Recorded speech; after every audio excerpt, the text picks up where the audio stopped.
Hello, in this particular video we will be discussing the concept of monotheism and polytheism. We are discussing chapter 5. We are discussing here the chapter 5, which is religion, and the topics for our discussion is monotheism and polytheism. So basically what does this monotheism and polytheism means is that monotheism is belief in one God. Polytheism is belief in many gods. But this is definitely not how we are going to write the answers.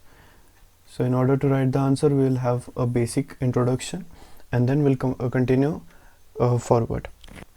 So here in the introduction we will state that religion definitely differs in the number of gods and their followers, right?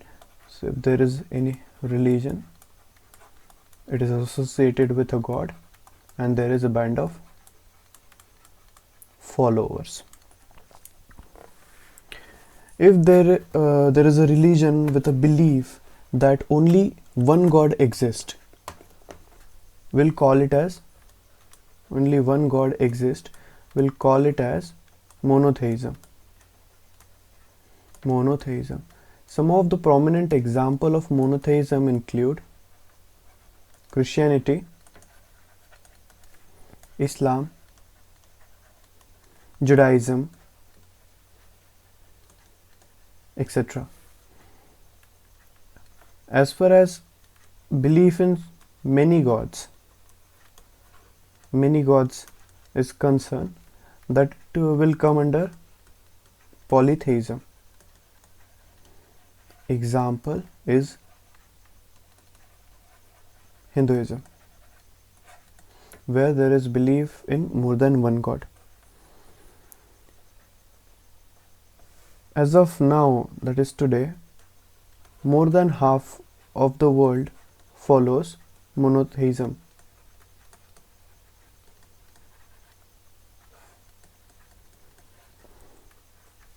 But this was not the case, right?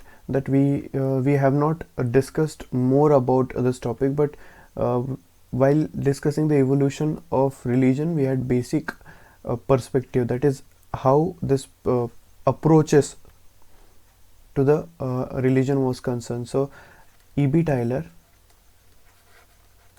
had given evolutionary approach.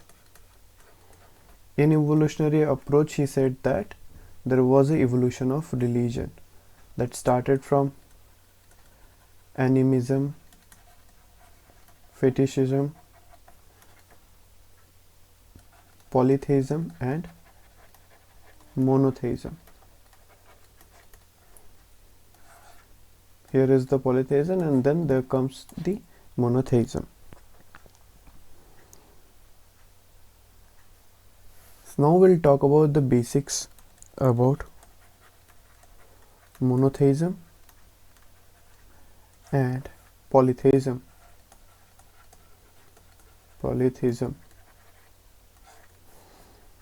There are particularly three types of monotheism, right? So first is basic monotheism, second is exclusive monotheism, and third is pluriform monotheism. As far as basic monotheism is concerned, it believes in one god. Everyone but this particularly believe in one god, and it rejects all other religion and calls them as false. As far as exclusive monotheism is concerned, it believes that only one god exists, and if there is any other god, they call it as false or demons. So in exclusive monotheism, there is acceptance of other gods, but they call themselves as false and demon. As far as basic monotheism is concerned, they do not accept, they straightforwardly rejects the existence of any other god. In pluriform God, it says that there is only one God, and then there is its manifestation. For example, Lord Krishna, Lord Vishnu, God Vishnu, and then his manifestations as Rama, Krishna, etc. will come under pluriform. As far as Hinduism is concerned, it has to do nothing with it. I only have given you the example of God Vishnu so that you understand that what pluriform monotheism is. Then there is also a concept, we'll just write down here, which is religious dualism. So here in religious dualism, it is believed that if there is good, then it is coupled with bad. If there is something which is godly, there has to be something which is anti-godly.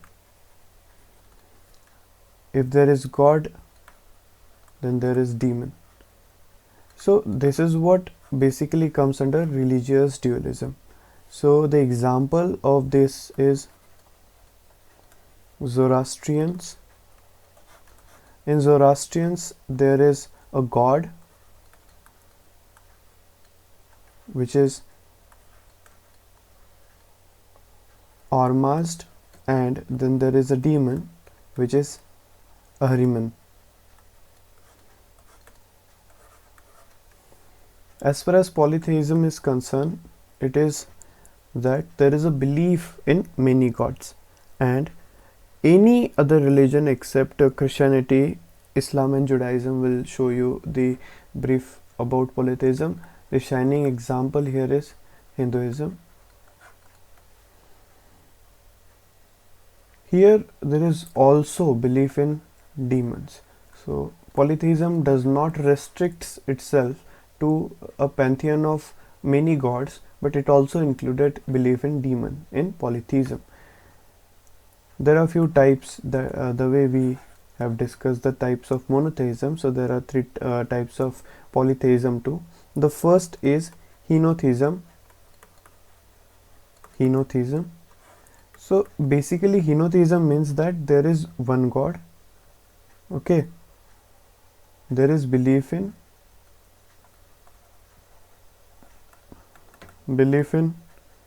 one god. There is belief in one god, though belief in other gods are also granted, and also in other gods. For example, Vedic hymns. In Vedic time, people used to worship Indra,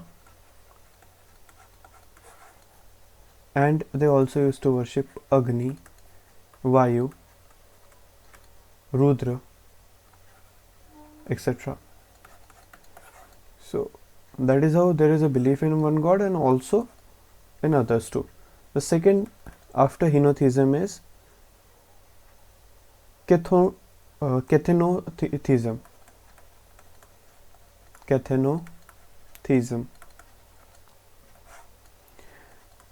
Cathenotheism means that worship of various gods at time.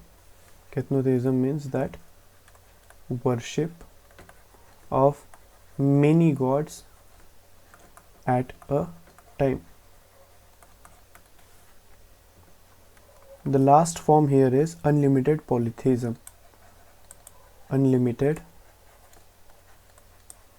polytheism. Unlimited polytheism means belief and worship of many gods at a which is there with a different name, different forms, and along with the gods, they will also include demons, gods and demons, forms of gods, its manifestation, the number of gods, etc., which cannot replace each other. So there will be a huge plethora of gods in unlimited polytheism. The shining example is again Hinduism, and the classic religions of Greece and Rome, where millions and millions of gods existed. So this can be safely concluded here that now we have the answer formatted the way we have written it. So it can be safely said that the history of religion reveals a spectrum of view that falls between basic monotheism and unlimited polytheism, with varying forms of falling in continuum. So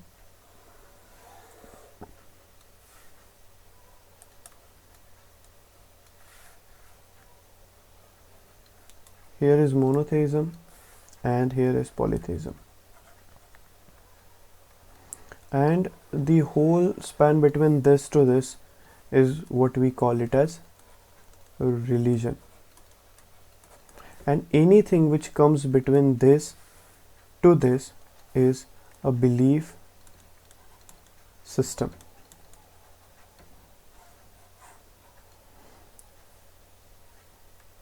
So in this video we will conclude the second topic, which is monotheism and polytheism. In the next video we will meet with the next concept, which is sacred and profane. Thank you for watching.